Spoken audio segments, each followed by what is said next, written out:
Steve just joining us now as well. Good. Fantastic. So we have now got Neil, we've got Jen, obviously, we've got Kieran, we have got Rachel, but it looks more like Jim. We've got Pravin, we've got Chris, we've got Ashley, we've got Hamal, and we've got Steve. So we shall crack on. So, first of all, thank you again, everybody, for joining us tonight. And a big, huge thanks to Jen, who's going to come along and show us how to empty our stress buckets. I did an event with Jen, well, probably a couple of years ago now in Book and Beer Club, and it was just absolutely brilliant. And the question I'm going to pose to Jen to kick us off tonight is quite simply this. Jen, are we living in a more stressful world, or does it just seem that way? If you want my honest opinion, it just seems that way. We've got too much time to overthink. Yes, good It's point. overthinking is what fills up the stress bucket. So the ruminating. So what I made a note, what Neil was saying about that extension, Neil, and the guy that your customer sent. Oh, like I hope my house doesn't fall down. Like, why are you thinking that? Why aren't you thinking like this extension is going to be amazing? So we always go to the negative, and that's now made you think of, right, well, what could go wrong? So I need to do this and I need to do this. So because we've got machines to do everything now, so we've got a washing machine, a dishwasher, all these things, we are now, and we're not using our minds better because we're instead just scrolling TikTok and Instagram. We're not using our minds to think of the positive. So we're now just going towards the negative and we're filling up our own stress bucket. That is my opinion. And other people can have a different opinion because I think we all know people with stress. There's no one on this call, no one I've never spoke to who's never had a bereavement, financial stress, work stress, family stress, health anxiety. Everyone's had something. Why do some people cope and some people don't? There's no pattern. You can't say everybody whose parents got divorced before they were 12 are all now have all now got generalized anxiety disorder. There's no pattern. A lot of people whose parents get divorced before the age of 12 actually do quite well. They're fine. So why do some people cope with stress and some people don't? And why, some people, I tell stories about people that I used to see. I used to be an optician, so I used to hear lots of people's stories. There was a gentleman I saw. I always tell this story. His name was Mr. Morrison. I've changed his name. He was 75. He'd fought on the front line in World War II. Times were hard when he got back, but he got married. He had two grown-up sons. One of them died in a road traffic accident, grown up. When I saw him, his wife of 50 years had just passed away. But when I saw him, he was on no medication. Yes, he was grieving. He was on no medication. He was finding joy in his gardening and his grandchildren, and he was carrying on. Mm. So like I think, and that's as a solution focused therapist. So I'm a therapist that doesn't need to hear your problems now. I don't do that. That's my tagline. I'm a therapist that doesn't need to hear your problems. You will not go over your problems with me. It's about where you are now and what you want to be doing going forward. So if we could bottle and examine the Mr. Morrisons of this world, we'd be doing a lot better. Instead, what we do is we're Absolutely. like, let's talk about anxiety. Let's talk about stress. And I mean, the question you sent me, Stuart, was like, oh, so what, can you do a presentation on the causes of stress? And I said to you, no, you can Google that. I'm not doing a Yeah, good point. presentation on the causes of stress. You know the causes of stress. And also, everyone on this call has got a different trigger or cause for stress. The cause for stress is the overthinking of the problem. So, if the Mr. Morrisons of this world just sat there overthinking, oh no, like this happened to me, this is terrible, this is awful, and going over bad memories of the past, that doesn't work. So I will not take you back to your childhood and get you to talk about the problem you had with your father when you were 14, because that's done. It's not very nice. We accept it's not very nice. It happened to you. It's part of your story. But as an adult now, with the responsibilities you have now, if you're running a business, if you've got children of their own, that's not going to help you. You need to know where you are now and what do you want going forward. So yeah, I think we're creating our own stress. I don't think it's any Yeah, different. definitely. Definitely.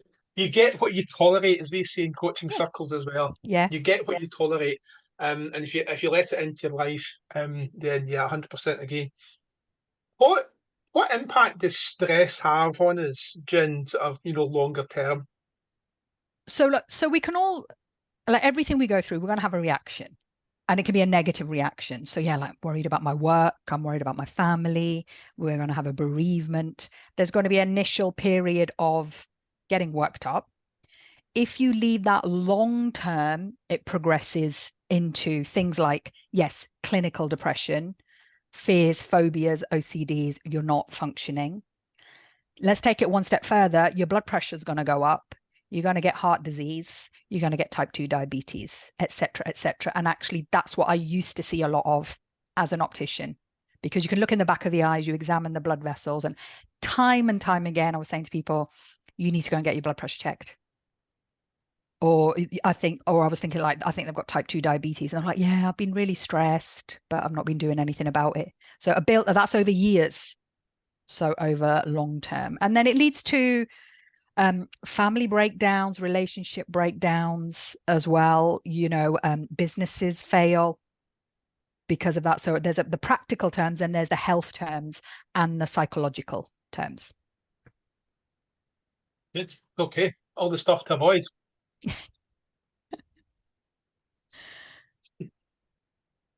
I'll hand over to you. You can crack All on. right. Oh, shall I go for it? Okay. Yeah, I'm absolutely. going to talk about stress. So yeah, I'm not talking Lead, about the causes of stress. lead, There's some lead elements away. there that I talked about. So I will share slides. I talk Excellent. a lot about brain function. So to me, like we've all got the same brain. Why are some of us going into that stressed mode and some aren't? And the question you asked at the beginning, you were asking a few people, what stresses you out? So why do some people respond to stress in a different way? So I'm going to talk about the brain. I'm going to talk about the part of the brain you're using now to log on to this call that you've been hopefully working in all day. This is the bit you know as you.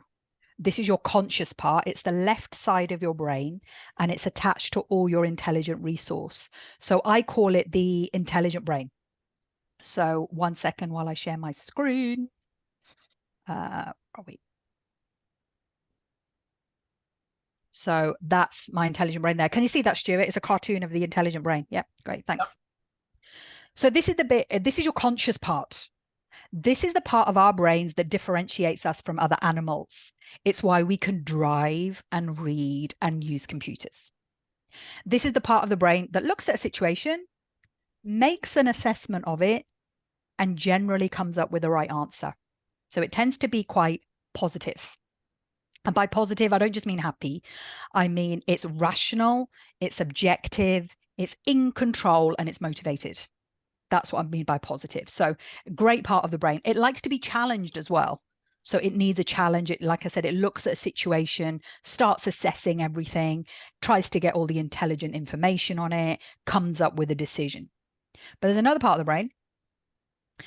This is right at the base of your neck. I call it the primitive brain. This is your fight or flight response. Everybody's probably heard of that, the fight or flight response. So how do these two parts of the brain work together?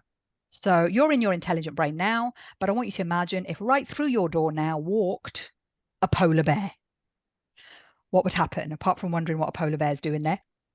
Your stress levels would go through the roof. You would lose intelligent brain control and you'd go straight over into your primitive brain, where your heart would start racing, your guts would start churning, you'd lose breath, you'd get all shaky and sweaty, and you'd be off like a shot. Yep.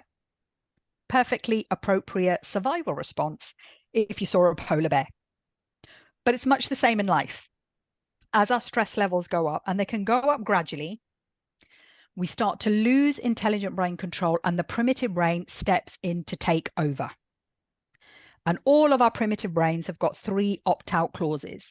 They are depression, anxiety, and anger, or a combination of all 3.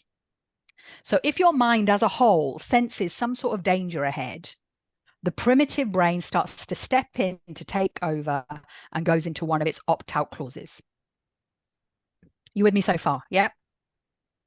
Yeah. So the reason I call this part of the brain the primitive brain is because it's the original part of our brain from caveman days. Through evolution, it's right at the base of the neck. We've always had that. The intelligent brain is the forehead that's come forward, that's grown, and is still growing. but we've always had this part of the brain. So when we were cave people, if you imagine one day we looked out of our cave and we saw everything was snowed under, we would have thought, well, I can't go out hunting and gathering today. So I'm going to go back into my cave and pull this rug over my head and wait until this situation passes. And that's a great response. Except we don't live like that anymore. So we've taken that response and we've now transferred it into modern day symptoms of depression. We want to literally hide in our metaphorical cave and not interact with the world. If we look at anxiety, when we were cave people, we were out in the wild, we would always have been scanning the horizon for the next danger that was going to come. Another tribe or another animal might be coming over the horizon to attack us. We had to be on alert. We now call it anxiety. And anger is just a primitive defense mechanism to fear. So when we were cave people, if we were being attacked by another tribe or another animal, what did we do? We had to scream and shout and grin and bare our teeth to scare that thing away. And in 2024, that's now called road rage and anger management issues. So these three responses, really great for the cave person, not so good for running your own business in 2024. It's just not transferred into modern day times. And remember, I said this part of the brain is the fight or flight response. If you look a bit more closely, anger is the fight response, anxiety is flight, and depression is freeze. It's actually fight or flight or freeze. So if you've ever felt depressed, anxious, or angry, congratulations, your brain's working just fine. You've gone into fight or flight or freeze. You've gone into a survival mode. That's all. A little bit more about the primitive brain. Remember, I said the intelligent brain's positive, rational and positive. The primitive brain is negative. And if you think about it, it has to be. If you saw that polar bear, you're not going to think, oh, hang on a minute, this might be a vegan polar bear that won't eat me. You're going to think, no, I am going to die. You have to catastrophize. You have to. So, Neil, your client is thinking like the worst case scenario. Oh, this is the house going to fall down. It's just going to fall down. Like, in what world would that happen? But in your primitive brain, you have to go to the worst case scenario because what you're trying to do is trying to find the right survival response. And that is what would help you survive. In a polar bear situation, yeah, if you think I'm going to die, you will do fight or flight or freeze. If you start thinking, oh no, it might be all right, then you might be at risk with this. You will be at risk with this polar bear. But building an extension is not a polar bear. And especially if you've got someone else in to do it for you. Like we were talking earlier, just before people joined the call, saying to Stuart that I would rather get an expert in to do my painting and decorating than do it myself. Because I can think of all the things that will go wrong. But if I get an expert in, like, one, if something does go wrong, they'll deal with it, but it probably won't because they're the expert in their field. So I don't catastrophize. And then a bit more about the primitive brain. It's obsessional because you are going to keep a check on that polar bear, aren't you? You're not going to take your eyes off it. If it came in the room, you'd ignore me and Stuart on this call. You'd be keeping a check on that polar bear. You'd be totally distracted. And this is where people keep a check on other things now instead, because there's no polar bear to check. So what do we keep a check on? We keep a check on our email inbox. We keep a check on our mobile phone for no reason.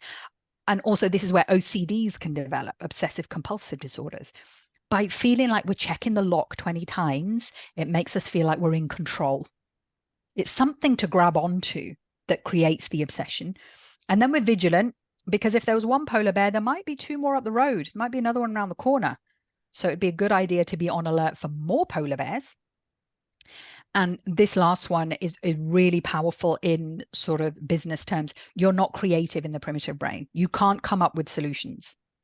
If yesterday you saw the polar bear and you ran out of that door, one door here, today, if you saw a polar bear, you'll do exactly the same thing again because you haven't got time to start thinking of something else. That worked yesterday, so why wouldn't you just do the same thing again today? It's quick. It's got to be quick. You're in survival mode now. So get out that door. Don't start thinking, shall I try another door? Shall I fight the polar bear? Shall I hide? No, that worked yesterday. Do the same thing again. So here in the primitive brain, this is a very fixed mindset. And in the intelligent brain, it's very much a growth mindset, very creative for solutions. You can't do that in the primitive brain. So your question as well earlier there, Stuart, when you were saying, what are the early signs of stress? If we go through these now, no one wakes up one morning with full-blown clinical depression. No one wakes up one day with an OCD. This is how it begins. Let's look at early symptoms. So depression doesn't bring, like I said, doesn't start with full-blown, fight. It's fight or flight or freeze. Nobody wakes up full blown with generalized anxiety disorder or anger management. So depression starts with this, doesn't it? You don't have any motivation. Remember, it's the freeze response. You just stop and you procrastinate because somewhere in your primitive brain it's saying, don't do it. Just stay in your cave. Don't go out there. It's dangerous. So you're going to start procrastinating because it makes you feel like you're looking after yourself. You're being safe. And anxiety begins with some worry, some negative thoughts. A little bit of that is okay, but if you're constantly doing it, then it's going to develop into anxiety. Anger starts with, that short fuse, being a bit irritable as well. These are the early signs, and this is where we need to start picking it up. If you've got a bit of a short fuse, so I think it was Kieran that was saying about balance. So, you're so stressed out at work, but then you come home and then you start snapping at the kids as well for no reason. Like that's not, something's going on there. Something's making you defensive. You've taken the polar bear from work and it's still following you around at home. So, this is where it begins. When we're negative, we're catastrophizing. And then this fancy word like imposter syndrome. Everybody loves all these fancy terms. We've all got imposter syndrome. There's part of our brain that's saying, don't do it. It's trying to keep you safe. So we just don't feel like sometimes we're good enough to do it because it's the negative response. Being obsessional, it's not just about your obsessional behavior. You can have repetitive thoughts. You can get obsessional with your thoughts, the same thoughts going round and round in your head over and over again. And when you're vigilant, this is where the self-doubt creeps in. So you're vigilant, you're on alert, which makes you doubt yourself. Should I do that? Shouldn't I do it? It hits your confidence. And when we're not creative, we can't set goals. We haven't got any solutions. Like, no, can't happen. You're just in survival mode. So I hope you can see that, this is a great response for polar bears. And it's a great response in lots of things. We will go into our primitive brain. There's nothing wrong with that. We can feel stressed. We're allowed to feel stressed, but we don't want to stay there too long. We need to, as human beings, we want to get back out into that intelligent brain. Jen, this is brilliant. Everybody on this call has worked with us at some point, and when we have gone through on the Business Growth Academy or the leadership programs that we do, we cover this a lot. Mm-hmm. So most people, if not everybody on this, will be aware of all that. Mm-hmm. I've never seen it broken down the way you've done it, which is just absolutely brilliant. We talk a lot about fixed and growth mindset or closed and open mindset, right? Yes. Never actually seen it sort of presented like that. That is absolutely brilliant. Yeah. It's a brain response. Yes, absolutely. Absolutely brilliant. Love that. I'm glad this has been recorded because I'm going to go back and take a screen grab of that shot. Cool. So that's where it comes from, the primitive brain. You can have a screen grab. Just to let you know, my cartoons are copyrighted. I own the copyright on those because they're in my book. Okay.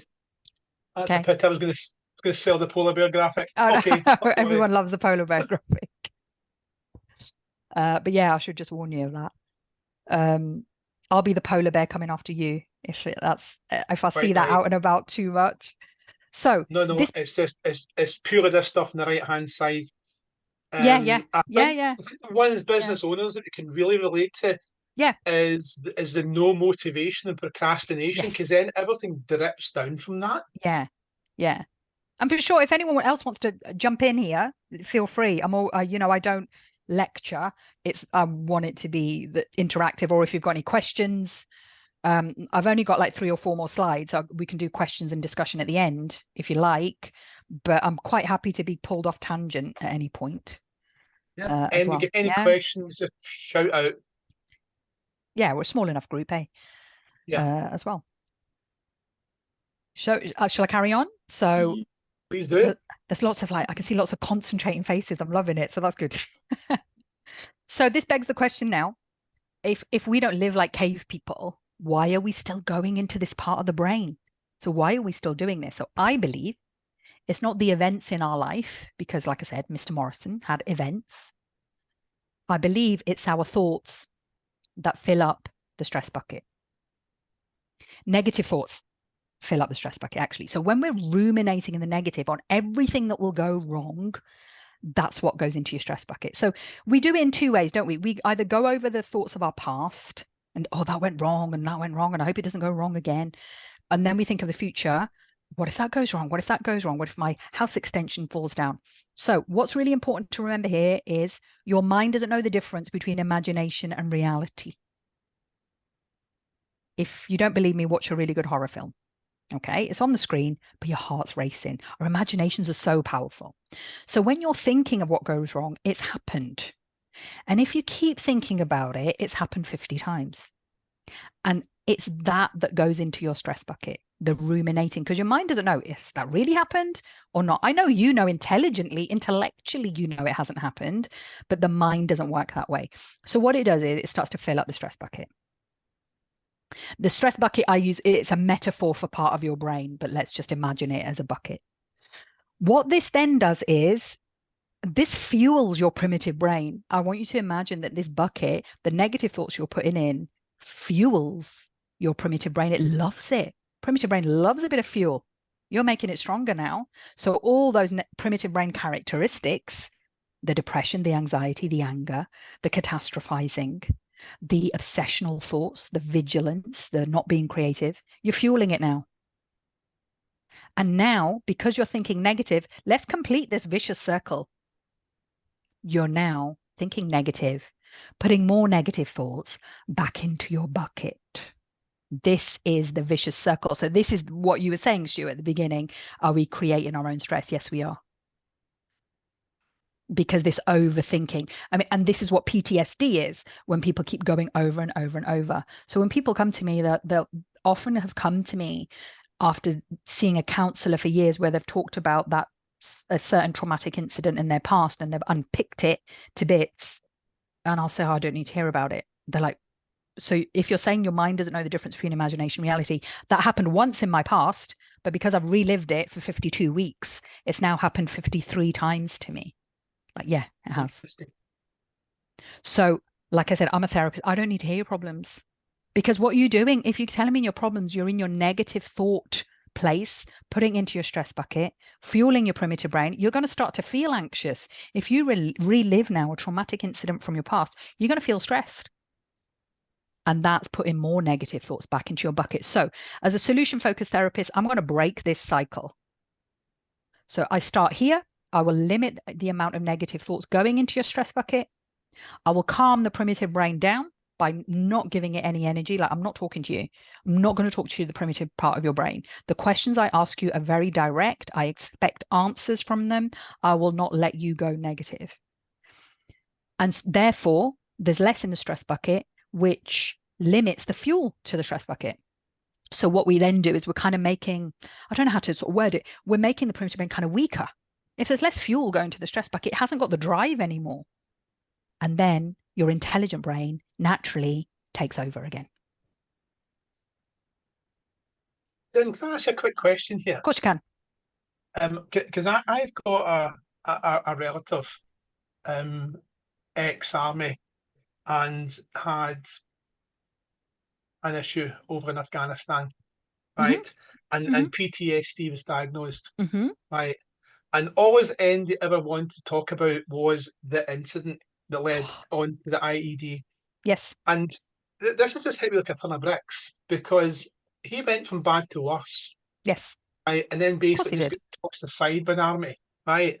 And it's just hit me like a ton of bricks that over that year and a half or 2 years, it sounds like he's not just relived that issue once or twice, he's probably done it 50 or 60 times. Yeah. Yep. How's this? You've said something in 20 seconds that is as obvious as the nose in your face. How Thank you are very the much. people not seeing this? That's what I'm trying to educate people, sure. How the hell are people not I've seeing written this? I've written a book, I've got a podcast. Get out there and learn this. You don't have to see a therapist and start talking about your problems. Like, we were all horrible teenagers. You know what I mean? Who was a nice Speak for teenager? yourself. I was a delight. I was awful.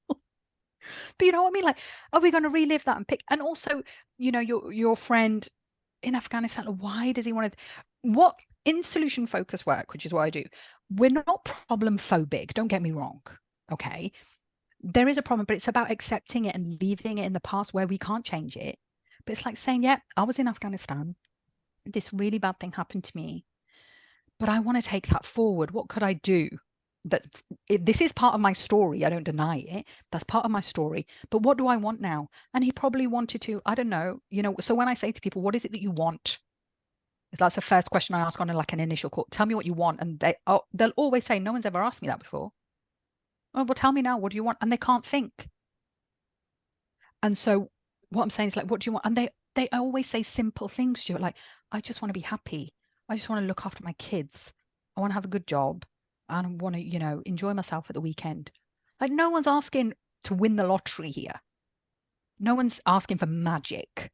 They just say, I just want to be happy. I'm like, yeah, we can do that. Talk to me more about that.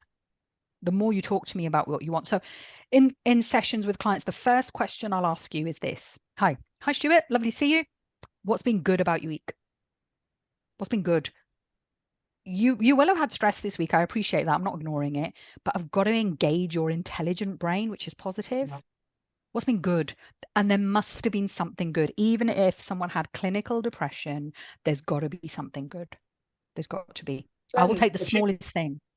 So if you're asking me or anyone on the call how the week's been, what's been good about the week, Tim, Yeah. you're obviously going to tell us about. I get that. Should drifted into negative brain, and I started talking about what was bad and all the hassle I've Yeah. No, had no, this no, week, no, blah no. blah blah. How easy is it to shift back from the primitive brain to the intelligent brain?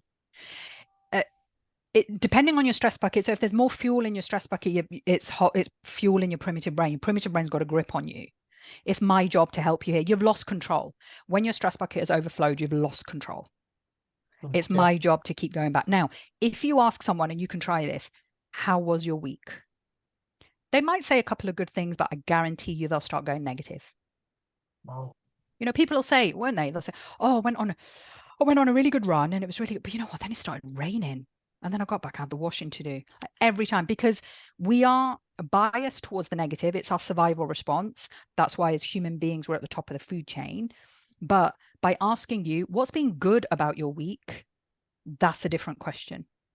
And I've asked people before and they've said this. So, what's been good about your week? Oh, well, Jen, I got really stressed doing this thing and then this happened and this negative. And I didn't ask you that. Is that good?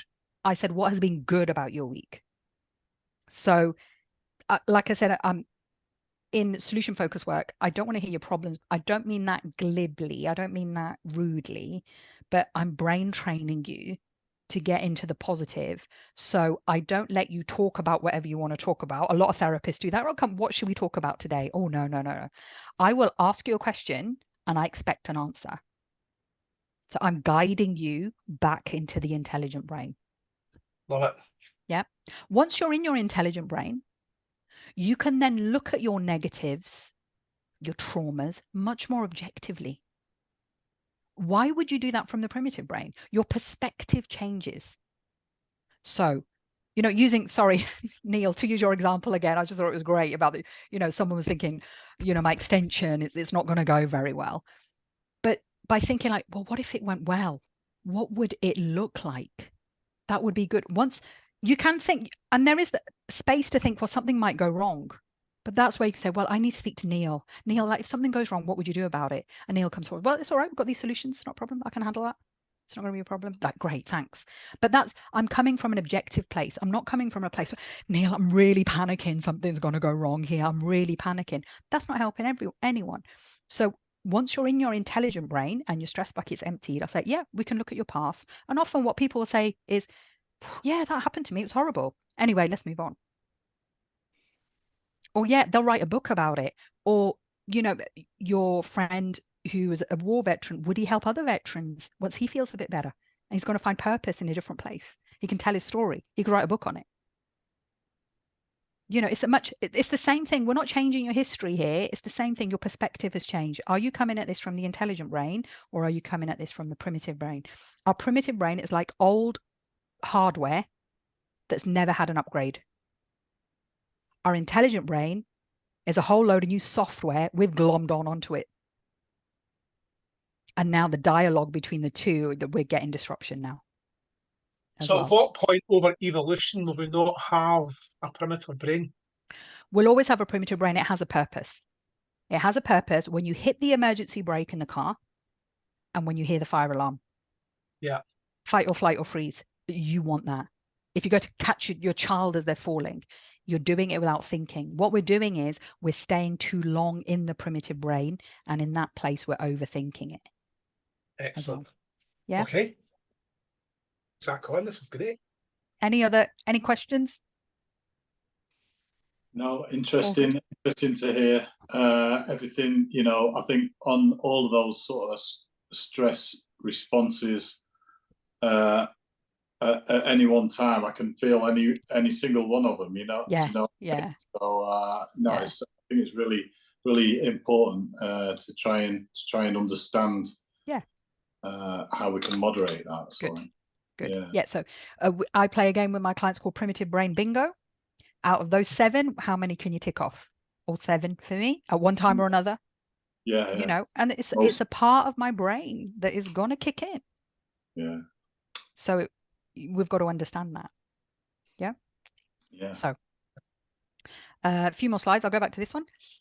So yeah, that's the vicious circle. So we break that in solution focused work by making sure we're not putting more negative thoughts in our stress bucket. This is what Stuart's friend, Afghanistan war veteran, was doing. Just keep putting it in. What's this doing? Fueling the primitive brain. What's this doing? Putting more negative thoughts back into your stress bucket.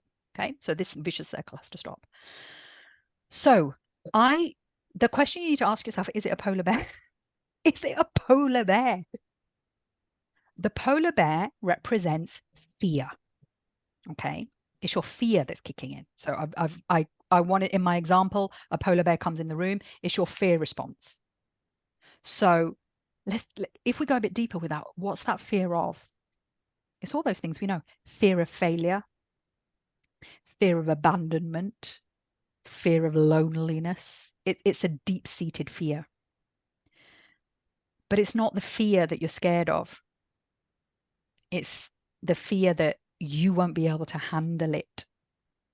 That's the real fear.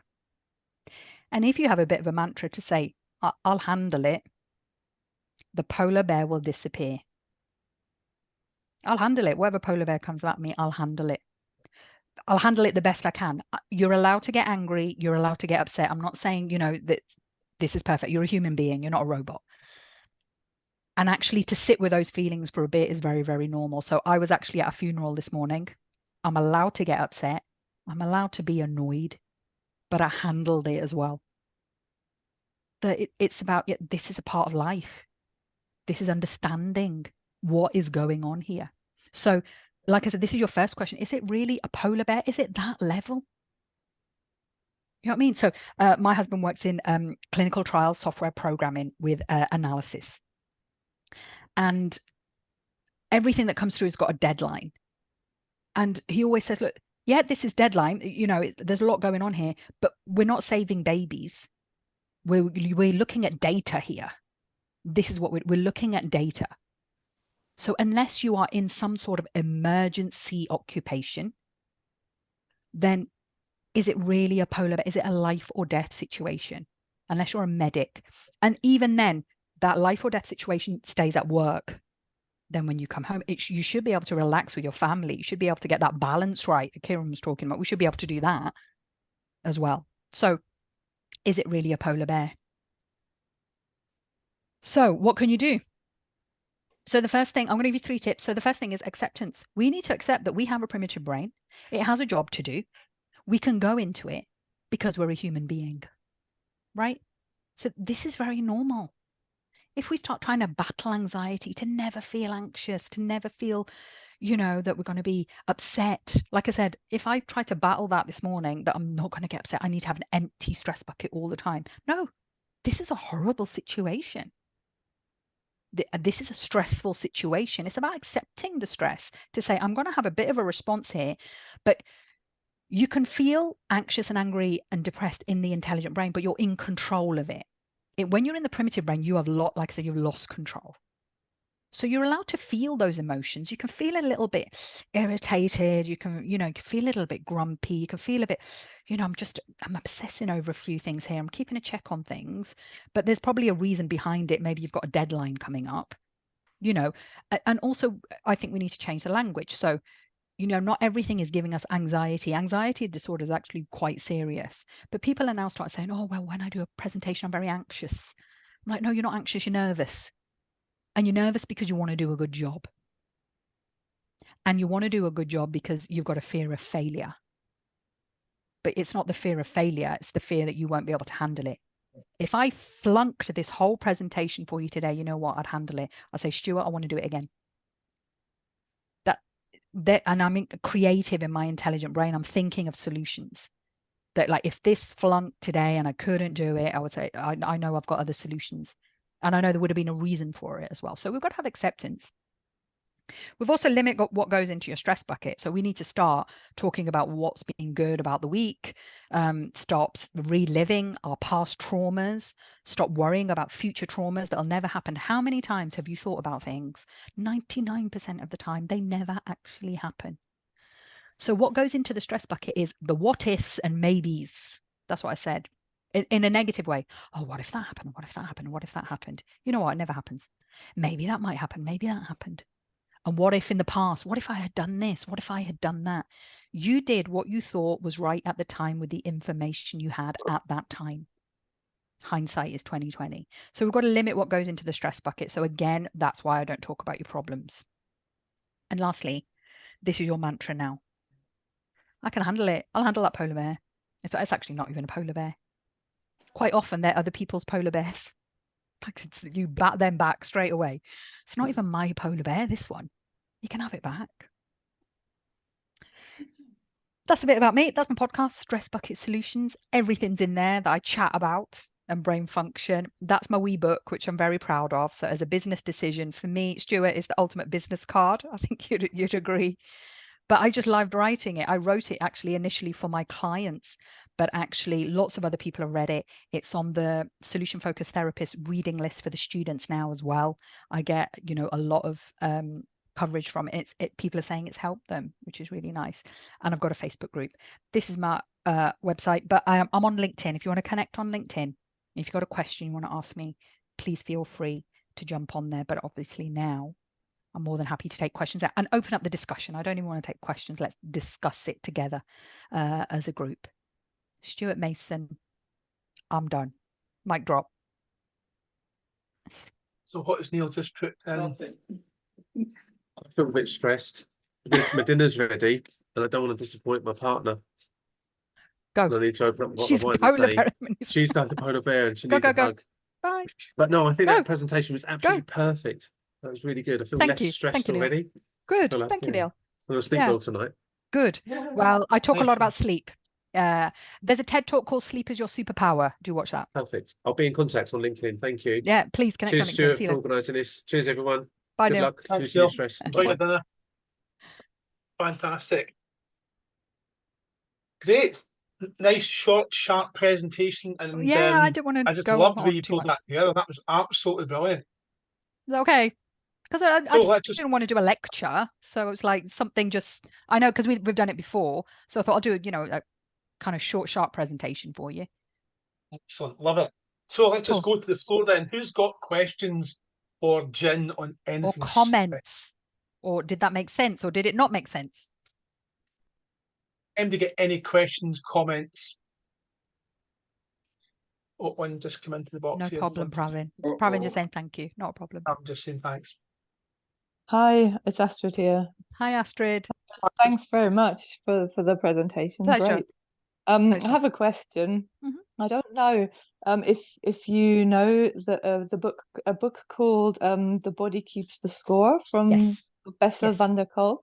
Yeah. So I've read that because of the work my company does with vulnerable women as well, Mhm. and it's kind of, when you mentioned PTSD, it kind of made total sense that it's not just in the brain, but Yes. what the author says, it kind of stays in the body as part of a reminder Yeah. that when a situation like this occurs again, you automatically, you know, your primitive brain kicks in. Yeah. But it just seems like it's a little more complicated to kind of access that and deal with that once that response is kind of logged in your body. I don't know. What do you think about that? That it's more complicated to deal with if the response is logged in your body. Is that what you're saying? Yeah, rather Do I than find just going, okay, right, I'm just not going to relive that now. I'm just going to think about yeah. positive stuff. Yeah, I yeah, simplified it. I simplified it for sure. Okay. Mhm. So I don't work like that. But if you've got that in your body and you're feeling it, so I need you to come to a session with me and I want you to tell me some good things that happened this week. I'm trying to take your mind off it, take your mind off the problem. So some good things that happened this week. We do some relaxation.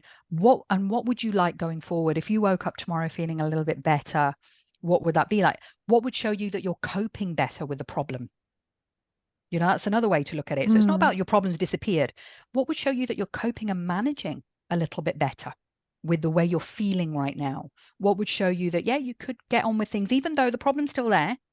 So we start with very small steps.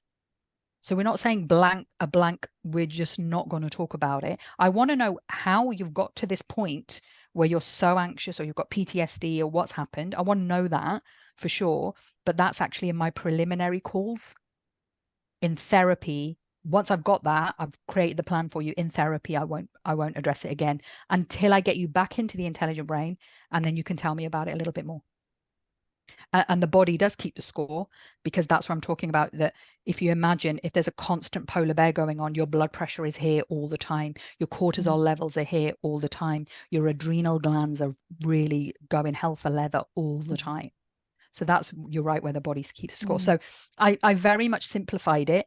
It's for someone with severe PTSD, etc. It'd be very small steps and a very gentle approach. But it would be, I do not want to talk about that problem again. Like, if you're going to start saying, well, actually then, Jin, you know, I need to talk about that happened. Like, no, you don't need to talk about it. I know it's part of your past. Let's just talk about this week, right now. What was good today? You know, and so this is where we spend so much time in the past or in the future. What about right now? Right now, we're all very safe. We're all very warm, hopefully. We've all got a nice cup of tea next to us. Right now, we're fine. But if your mind's going to wander off into the past or wander off into the future, yeah, you're not present. You're somewhere else. And that has, you know, like Stuart was saying about his friend in Afghanistan, you know, why are you reliving that? I do know it's happened, but right now, as a survivor, what would show you that you're coping with that? So it'd be a very gentle, slow approach. It wouldn't be, but once I pick up momentum, then I get a bit faster as well. Once people start to feel the results, they're quite keen to carry on. Does that answer your question in a roundabout way? Yeah, it does. Thanks. I just wanted to hear your take on it. That's great. Yeah, and I think, you know, maybe a tiny portion, like, of what you've just described is what happened when we ran we've been running a project for women who are on probation, and we teach them carpentry, and it is about being in the moment. When they're with us, they just had to focus, because we give them sharp and dangerous tools. So they had to focus in the moment. But obviously, you know, once they walk out the door, it all comes back. So but thanks so much. That's great. Okay. Pleasure. Excellent. Anybody else got any other questions for Jin? You've got the expert on hand. Take advantage of it. Any other questions for Jin? Chris, you all good? Cool. Dave? Good? Pravin? Hamal? Yep. Joe, any questions? No? Kieran? Oh yeah, I thought that was brilliant. Thanks very much, Jim. Pleasure, Kieran. No problem. No bother. Brilliant for awareness, isn't it? Brilliant for awareness. Yeah. So that's what, so can you see, Stuart, what I was saying, like you're saying, what are the causes of stress? Or, you know, it's like something, you know, I didn't want to be just really boring with it. You know what I mean? Like, so this is the cause of stress. And so take some time out, do some mindfulness. Like, I don't that's not me. That isn't how I do things. And I definitely don't do mindfulness and meditation. You know what I mean? You don't need I to. think the If you answer do to it, what's the great. cause of stress, Jen, is us. What's the cause of stress? Well, we are. Yeah, we are. Yeah, it's Yeah. how we choose to Yeah. react. Yeah. Brilliant, Yeah. love it. Yeah. Okay, we will Cool. wrap up at that. Thank you, Jen. That's Great. absolutely Pleasure. brilliant. If you guys want to connect with Jen on LinkedIn, absolutely do so, and make sure you get a book as well. No worries. It's all on the podcast. But yeah, connect with anyone on LinkedIn if you've got any questions.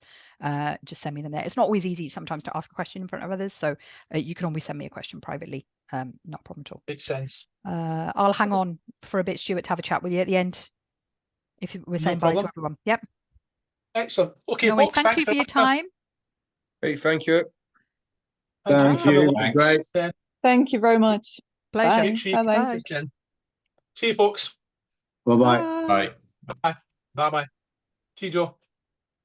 Jen, There we go. Was that okay? Short and sharp? that was brilliant. That was really good. Yeah. That was I tried really to just good. keep it tight. I think it's the evening. I was thinking it's the evening, and I know you're still very relaxed. But I was thinking, how can we focus in on the group that you've got? So yeah, that was it. What was that? 5 slides.